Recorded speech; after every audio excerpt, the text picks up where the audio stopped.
Fitr bayramı həm günü əzəmətlidir, həm gecəsi dəyərli və qiymətlidir. Gecəsi gündüzündən qabaq gəlir.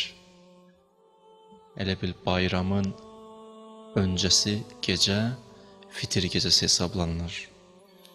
Gecəsi gündüzündən qabaq gəlir. Gecəsini biz qonaq edirik, gündüzü isə o bizi qonaq edir. Sanki gündüz biz gecə ilə necə davranacaq, ona baxacaq. Gözəlmi qarşılayacaq Fitr bayramının gecəsini? Mənəviyyatla mı qarşılayacaq? Yoxsa elə heç adi günlər kimi, adi gecələr kimi? Gecəyə gəlin xüsusi diqqət ayıraq. İbadətlərimizlə, dua və münacatlarımız və itaətlərimizlə.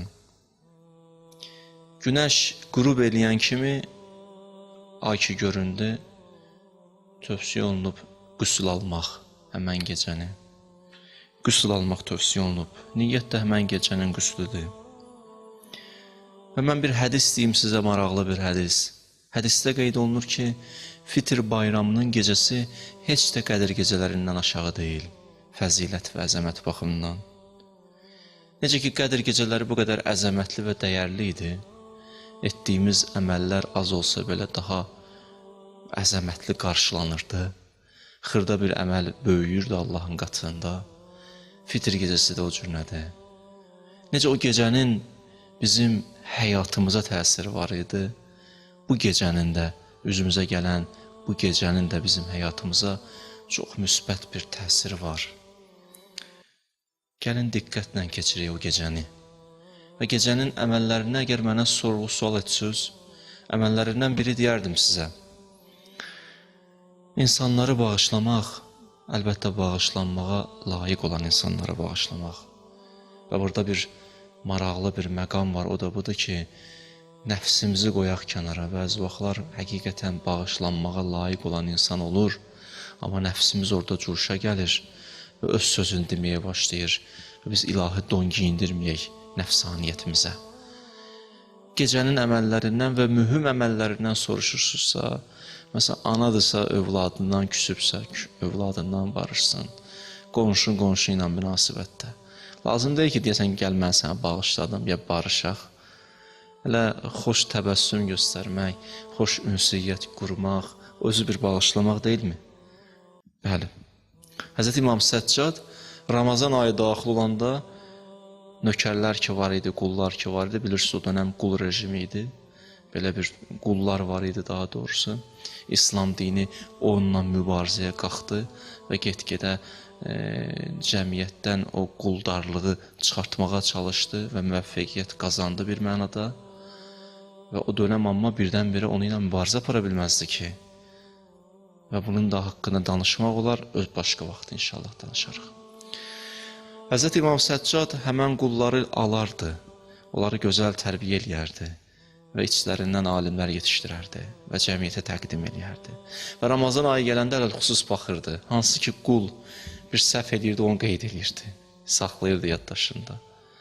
Və Ramazan ayı bitənə yaxın çağırırdı, səhvlərini deyirdi, sonra bağışlayırdı, sonra üzünü onlara tuturdu. Deyirdi, indi siz belə bir cümlə işlədin. Allahım, bu şəxs bizi bağışladı, sən də onu bağışla. Əlbəttə o imamdır, o günah eləməz, o bizlərə bir mesaj verir ki, bir nəfəri bağışladınız, ona deyin ki, Allahdan siz üçün bağışlanmaq diləsin, onun sözü tez keçər. Bu bir dənə düsturdur. Bağışlanmaq istəyirsinizsə bir düstur. Biz evdə, ailə münasibətlərində bağışlaya bildiniz biri digərinizi, oradan sonra deyin ki, sən Allahdan istə ki, necə mən səni bağışladım, Allah məni bağışlasın. Bu bir düsturdur, yoldur tez bağışlanmaq üçün. Və ondan sonra həmən qulları azad eləyərdi. Deyərdi, azad etdim sizi. Burada bir mesajı da var, səhvlərini deyərdi.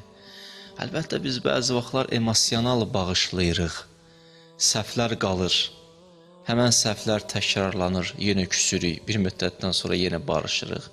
Yaxşı olmazmı ki, səhvləri aşılayaq, başa salaq, onlar o səhvləri bir də etməsinlər.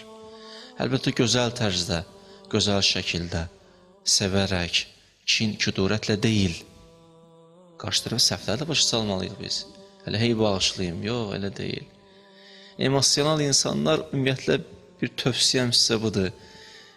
Addım atmaq istəyəndə bir dəqiqə düşünün. İstər məsələn pul xərcləməkdə, istər bağışlamaq mövzusunda. Çünki məsələləri köklüyün əqlaniyyətə, ağıl nəticə çıxartsın və nəticə çıxardandan sonra artıq start verib adam bağışlaya bilər. Yoxsa görürsən, bağışlayır, emosional sonra da yenə də qəlbində nəsə qalır, bir müddətdən sonra yenə də bəhanə eləyib yenə küsür. İmam Səccac səhvlərini deyir, səhvlərini izah verir, deyib belə etmə. Amma sonra deyib bağışladım və azad etdim səni. Bu bir üslubdur, bu bir sirədir, bu bir yaşam tərzidir. Həqiqətən imamlarımız bizim üçün gözəl nümunələrdir. Və onların həyatına baxıb, həyatımızı onların həyatına uyğunlaşdıra bilərik. Bu bir əməl tövsiyə olunur və söylədim sizə, bağışlayaq. 2 müəyyən zikirləri var o gecənin. O zikirlərdən biri Həzrəti İmam Sadiqdəndir. Elə ki, Fitr bayramının gecəsi, yəni gecədən sonra gəlir Fitr bayramı gecəsi, şam namazından sonra, xiftən namazından sonra, sübh namazından sonra, bayram namazından sonra bu zikirləri söyləyin. Allahu Ekber, Allahu Ekber, La ilahe illallah, Vallahu Ekber, Allahu Ekber, ve lillahil hamd. Elhamdülillah ala ma hadana ve elhamdülillah ala ma hadana ve lehu şükru ala ma evlana. Elhamdülillah ma hadana bir dəfə. Bu zikri söyləmək çox tövsiyə olunub. Və bu gecəni oyaq qalmaq, yəni o gecə ki bayram gecəsi olacaq, ondan söhbət gedir. Bu gecə deyərkən onu nəzərdə tuturdum. O gecəni oyaq qalmaq çox tövsiyə olunub. Nə yaxşı olar, necə Qədir gecələri oyaq qaldıq, o gecəni də müəyyən qədər oyaq qalıb gündüzü qarşılayaq. İbadətlər eləyək, itaətlər eləyək, dualar eləyək, münacatlar eləyək. Bəli, hədis budur. Mən əhya leylətəl əyd. Kim o gecəni oyaq qalsa, ləm yəmut qalbuh yevməl qiyamə yevmə təmutul qulub. Onun qəlbi ölməz, onun qəlbi diri qalar. O qəlblər ki, qiyamət günü ölər, bunun qəlbi amma diri qalar və yaşayar. Bəli, gecəni oyaq qalsın, qəlbin dirilər.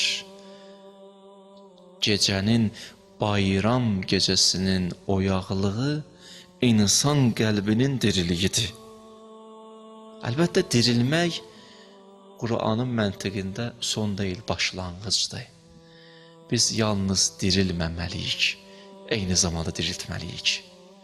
Biz gəlmədik yalnız özümüz dirilək, biz gəldik dirildək. Nəinki bir fərdi, bir kəsi, bir şəxsi, biz gəldik bir cəmiyyəti dirildək, bir toplumu dirildək, yaşadığımız mühit, o mühiti dirildək, ən azı ailəmizi, həyat verək, Allahın muhyi sifətinin